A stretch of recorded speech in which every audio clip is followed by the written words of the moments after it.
firecrackers in like a metal barrel, because you heard that brrrr, and then you can hear it ricocheting off of everything. I still can't really believe that I was there. I thought we were gonna die.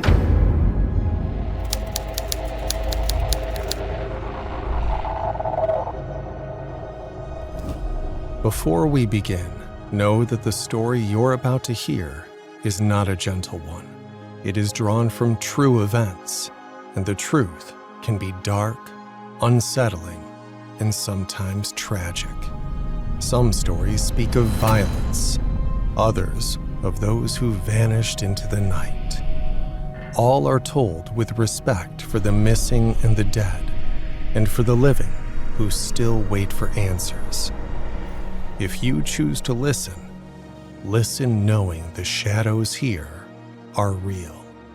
Some lullabies soothe you to sleep. Ours keep you up at night. Welcome to the Murder Lullabies, where the echoes of tragedy never truly fade. Tonight, we take you to Las Vegas, a city built on spectacle, on neon, on noise. But on the night of October 1st, 2017, that noise turned into screams. I don't know where to go. Oh my God. A country music festival, 22,000 people, and high above them, a man with a plan no one saw coming. This is the Route 91 Harvest Festival shooting. And the silence that followed. It was October 1st, 2017. Las Vegas shimmered, restless, electric, alive. The Strip pulsed with light and laughter, each breath of the city wrapped in neon. Inside the Las Vegas Village, more than 22,000 country music fans gathered beneath the stars. It was the final night of the Route 91 Harvest Festival. A warm desert wind carried the strum of guitars and the cheer of voices across the glittering skyline. It was supposed to be just another unforgettable night in the city that never sleeps. At 10:05 p.m., the music stopped and the nightmare began. From two shattered windows on the 32nd floor of the Mandalay Bay Hotel, an invisible storm began to fall. Bullets rained into the crowd. No warning, no mercy. 10 minutes of chaos, terror, and blood. People ran, people fell, others froze, unsure where death was coming from. For some, there was no time to think, only to shield a friend, hold a stranger, whisper a final prayer. When the last echo faded, the stage stood silent, the city still.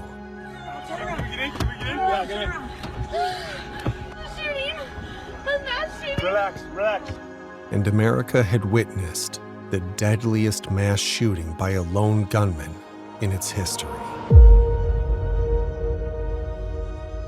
The man behind the shattered glass was Stephen Paddock, 64, retired, no children, twice divorced, a quiet suburban home in Mesquite, Nevada. On paper, he was the kind of man you'd forget moments after meeting. Polite, low profile, unremarkable. But Stephen Paddock was not forgettable, not anymore. He was a high-stakes gambler, haunting casino floors where the lights never dim and the drinks never stop. He played for comps, suites, meals, VIP treatment. But unlike other big players, Paddock played alone. Single-player video poker, hour after hour. Always watching, rarely speaking. To casino staff, he was familiar. To everyone else, a stranger. There were signs. He drank heavily. He grew withdrawn. His long-term girlfriend said intimacy had vanished, replaced by a cold distance she didn't understand. She didn't know she was sharing a bed with a man quietly unraveling. His family history cast another shadow. His father, Benjamin Paddock, was a notorious bank robber, a fugitive who once made the FBI's most wanted list in the 1970s. But Stephen, no criminal record.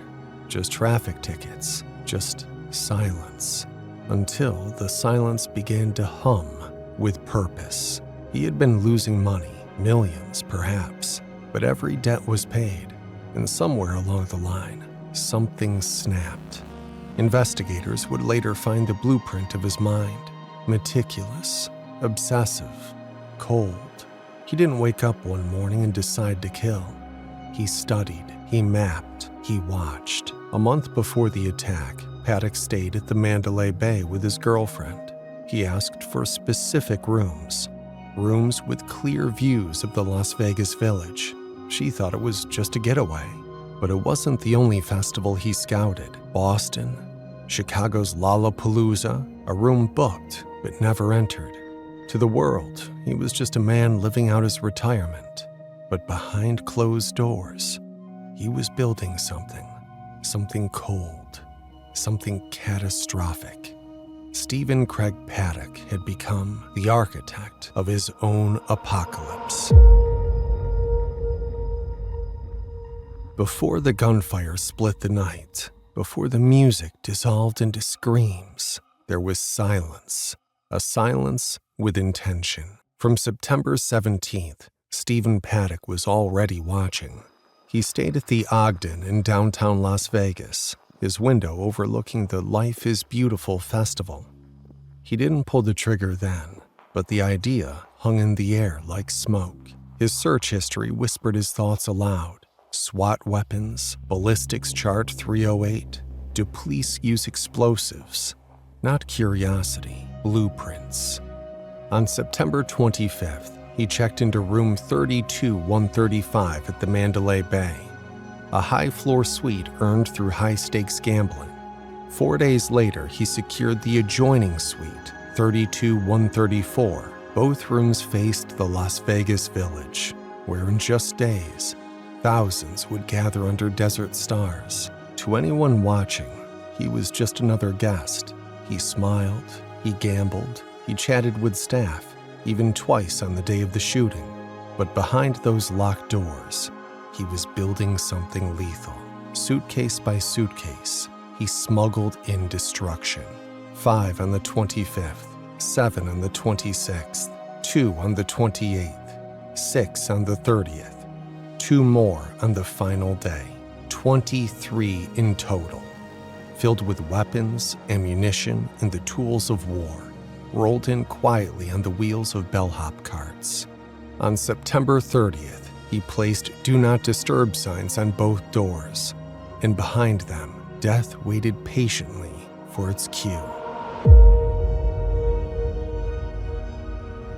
When police finally breached the suite on the 32nd floor, they didn't just find weapons, they found a war chest. Across the 2 adjoining rooms lay 24 firearms, thousands of rounds of ammunition, and dozens of high-capacity magazines, some capable of holding up to 100 rounds each. This wasn't a hotel stay. It was a private military outpost, hidden in plain sight.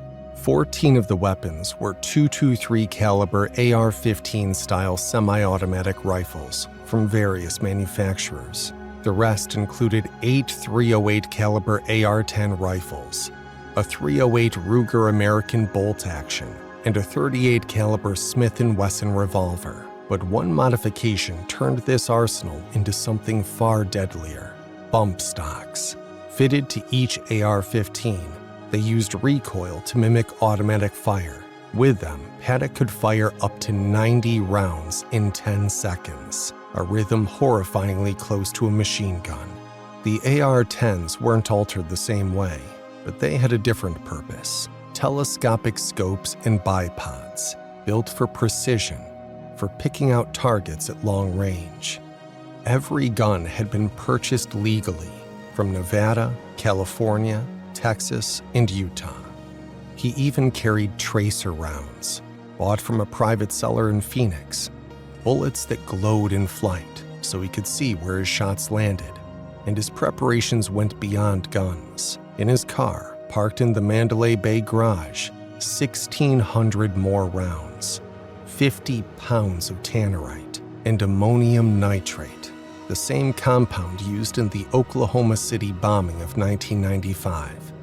Inside the suite, cameras watched the hallway, one hidden on a food cart, one trained on the entrance. He wanted to see them coming. He wanted time. This wasn't chaos. It was calculated siege. At around 10 o'clock p.m., hotel security guard Jesus Campos was sent to the 32nd floor. A simple task, a routine check on an open door alert. But the door to the service stairwell wouldn't open. Not jammed by accident, blocked. Someone had screwed an L-shaped metal bracket into the doorframe, locking it shut from the inside. It wasn't a mistake, it was a barricade. Campos took another route. He reached the hallway. From behind the door of room 32135, he heard it, a sharp, mechanical rhythm. At first, he thought it was drilling. It wasn't. At 10:05 p.m., Stephen Paddock fired, not at the festival, at the hallway. About 35 bullets tore through the suite door, ripping into the wall. One struck Campos in the right thigh, bleeding. In shock, he crawled for cover. Then he radioed, "Shots fired. I've been hit." Nearby, hotel maintenance worker Stephen Shuck stepped onto the floor. Campos, injured, unarmed, warned him to take cover. That warning likely saved his life. Shuck called it in, an active shooter inside Mandalay Bay. In that moment, Campos became the first person to face the storm and the first to survive it. At 10:05 p.m., after shattering 2 windows with a hammer, one in each of his adjoining suites, Stephen Paddock opened fire. From 490 yards away, perched on the 32nd floor, he had a perfect elevated view of 22,000 concertgoers packed into the Route 91 Harvest Festival grounds below.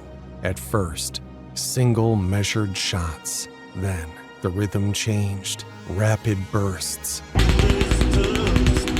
80 to 100 rounds at a time ripped into the crowd.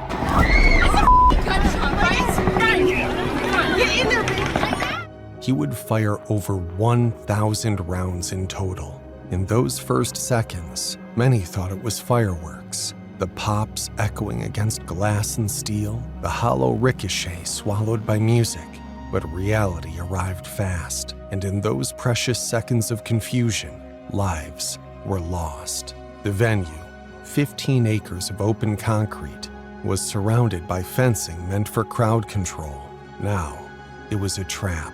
People climbed barricades, crawled beneath bleachers, or threw themselves over strangers. Human shields under a rain of bullets. Screams vanished into gunfire.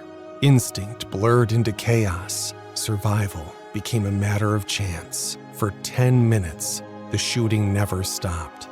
From 10:05 to 10:15 p.m.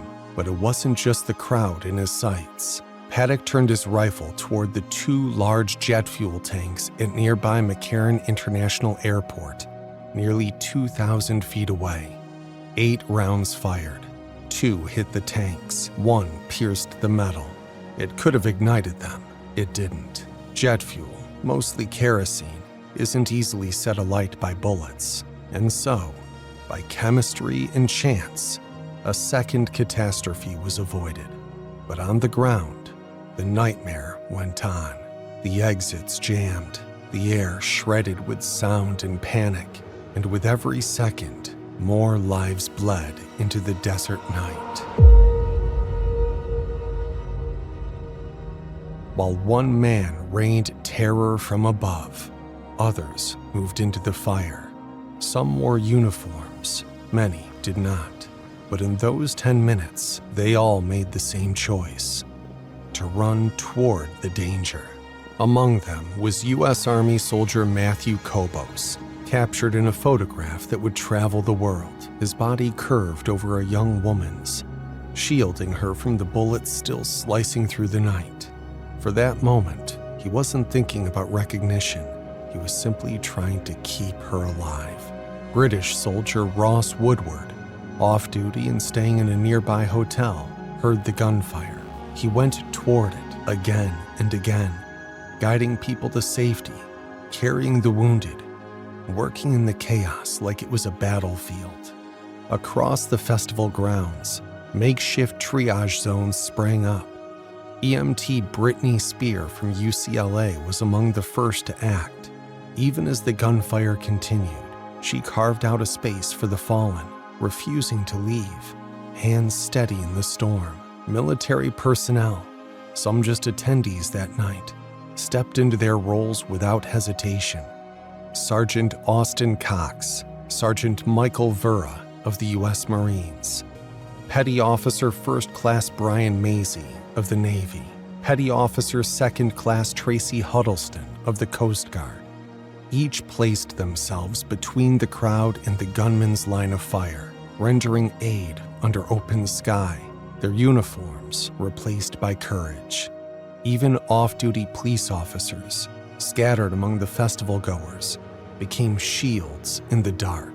Some lifted the wounded over barricades, some carved open escape routes, some simply stood in front of strangers, ready to take the bullet meant for someone else. When evil opened fire, humanity answered, not with speeches, not with fear, but with blood on their hands that wasn't their own.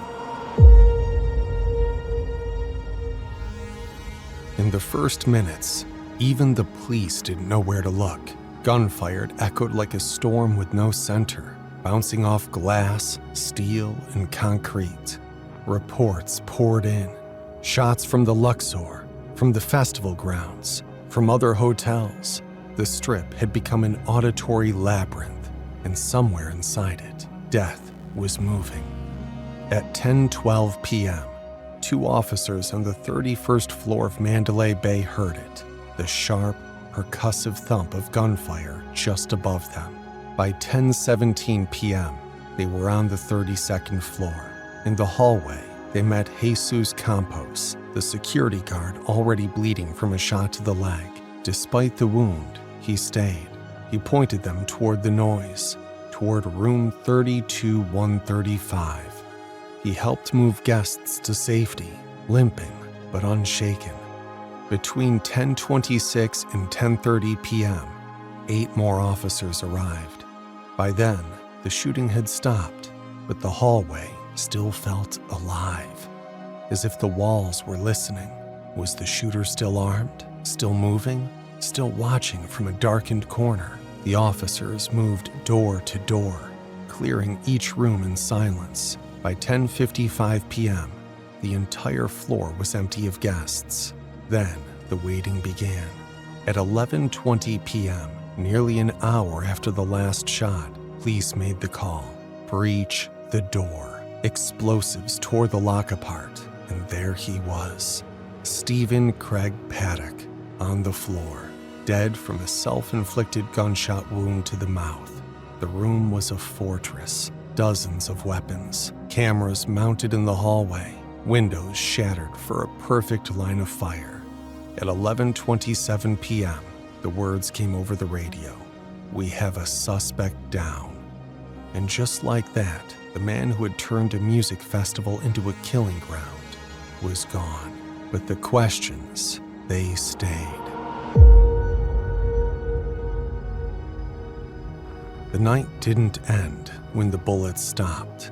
In some ways, that's when it truly began. At McCarran International Airport, hundreds of people fled onto the tarmac, believing this was not one attack, but many. Operations halted. The air was thick with confusion, the kind that wraps around your ribs and doesn't let go. Las Vegas Boulevard shut down. SWAT teams swept through casinos, parking structures, hotel towers, searching for shooters who didn't exist.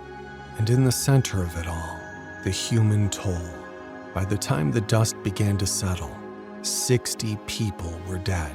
They were mothers, fathers, friends, partners, children grown, and children still becoming.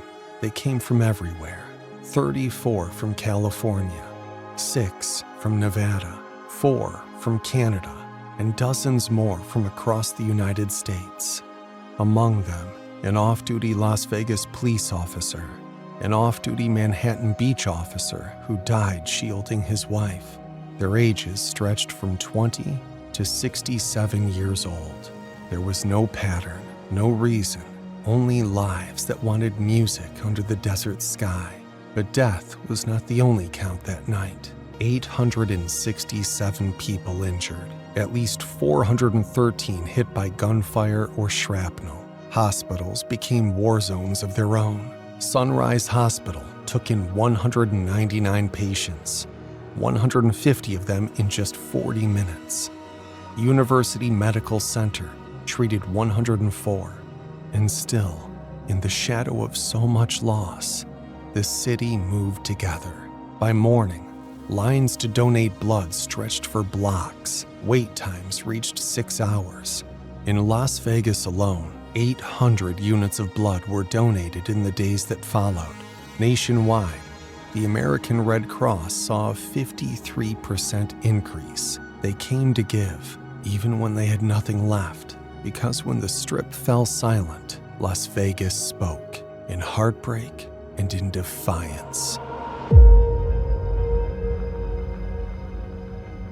What drives a man to turn the 32nd floor of a luxury hotel into a sniper's nest? That was the question, the only question, that hung in the smoke of October 1st. The FBI launched one of the most exhaustive criminal investigations in modern American history. Every inch of Stephen Paddock's suite was photographed, measured, read like scripture. Inside, they found surveillance cameras, not just in the hallway outside his door, but hidden on a room service cart, watching without blinking. On a table, a handwritten note, not a confession, not a manifesto, just calculations, wind drift, bullet drop, distance from his windows to the festival stage. It wasn't rage. It wasn't ideology. It was engineering. Clark County Sheriff Joe Lombardo later admitted there's evidence he planned to escape, and there's reason to believe he might have had help. In that room were a bulletproof vest and a breathing apparatus, unused but waiting. For 10 months, investigators dissected his life, his finances, his travel history, his internet searches. They interviewed everyone, from family to his longtime girlfriend, and in the end, nothing. In January 2019, the FBI's Behavioral Analysis Unit closed the case. No single or clear motivating factor. No ties to terrorist groups, no political cause, no suicide note, no final words. Even ISIS tried to claim him twice. The evidence? Non-existent. Stephen Paddock acted entirely alone. And that may be the most terrifying truth of all, because in the absence of motive, all that remains is the silence of a man who planned everything and explained nothing. The gunfire stopped that night, but its echoes, legal, political, and cultural, kept rolling for years.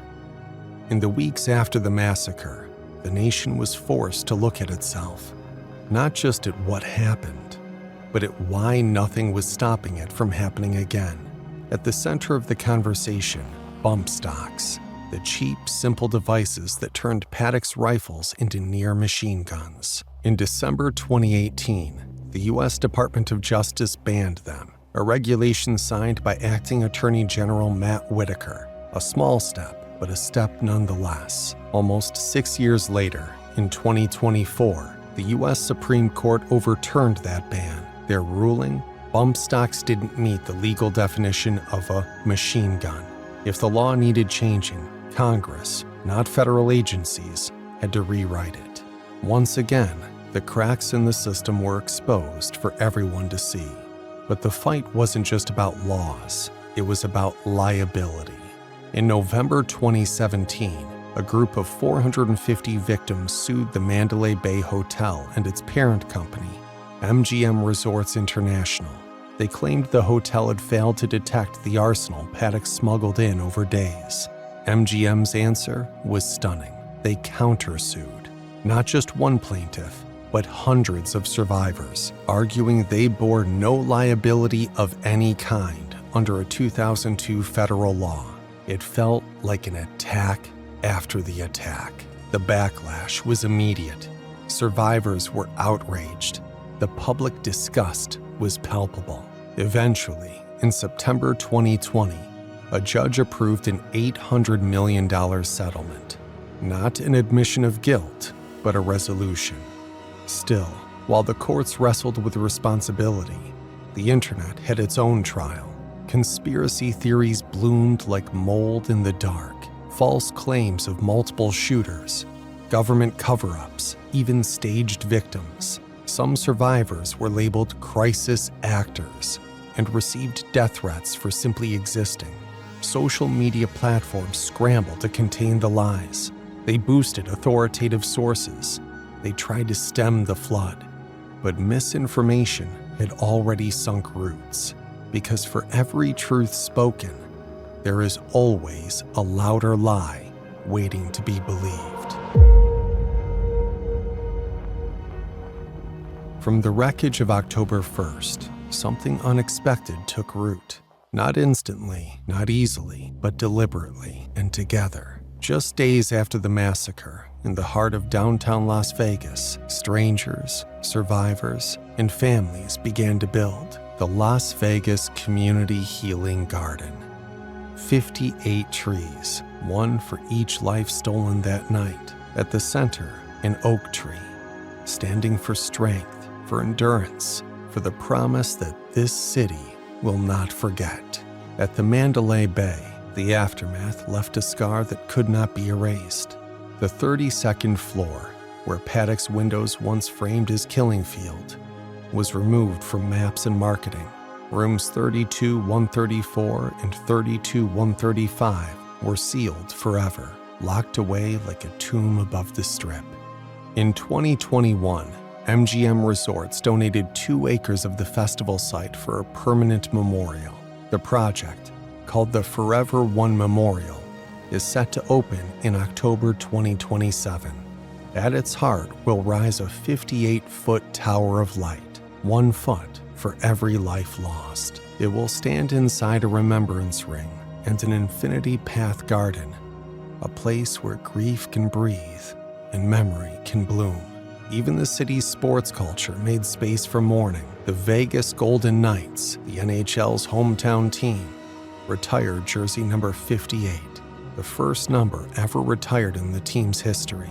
Not for a player, not for a record, but for the 58 names that must never fade. Because in Las Vegas, a city built on reinvention, some things are not rebuilt. Some are preserved in light, in stone, and in silence. In the neon city of Las Vegas, where nights are built on music, light, and escape, violence took root. In a place no one thought to fear, for 10 minutes, a sniper turned a festival into a killing ground. 60 lives taken, hundreds wounded, thousands scarred forever. Stephen Paddock's evil wore no disguise. And though his name is now infamous, the loss he left behind cannot be measured in headlines or numbers. The night reminded us that the people we lose are more than the manner in which they died. They were voices in a crowd, smiles in the dark, hands reaching for loved ones as the music played. This was not just the story of a gunman. It was the story of those who never came home, and of the survivors who carry their names forward. It's our responsibility to keep telling it, to say their names, to tell their truths, to never let them become statistics. Because behind every act of violence, there are lullabies that never got to end. That's it for today's story. If you found this deep dive into one of America's darkest nights compelling, give it a like and make sure to subscribe for more stories that haunt the shadows. Thank you for walking through the quiet with us, for remembering the forgotten and questioning the comfortable. At the Murder Lullabies, we echo the lives lost in silence, unravel the shadows left behind, and hum the lullabies the world forgot to sing. Subscribe so their stories don't fade with the night.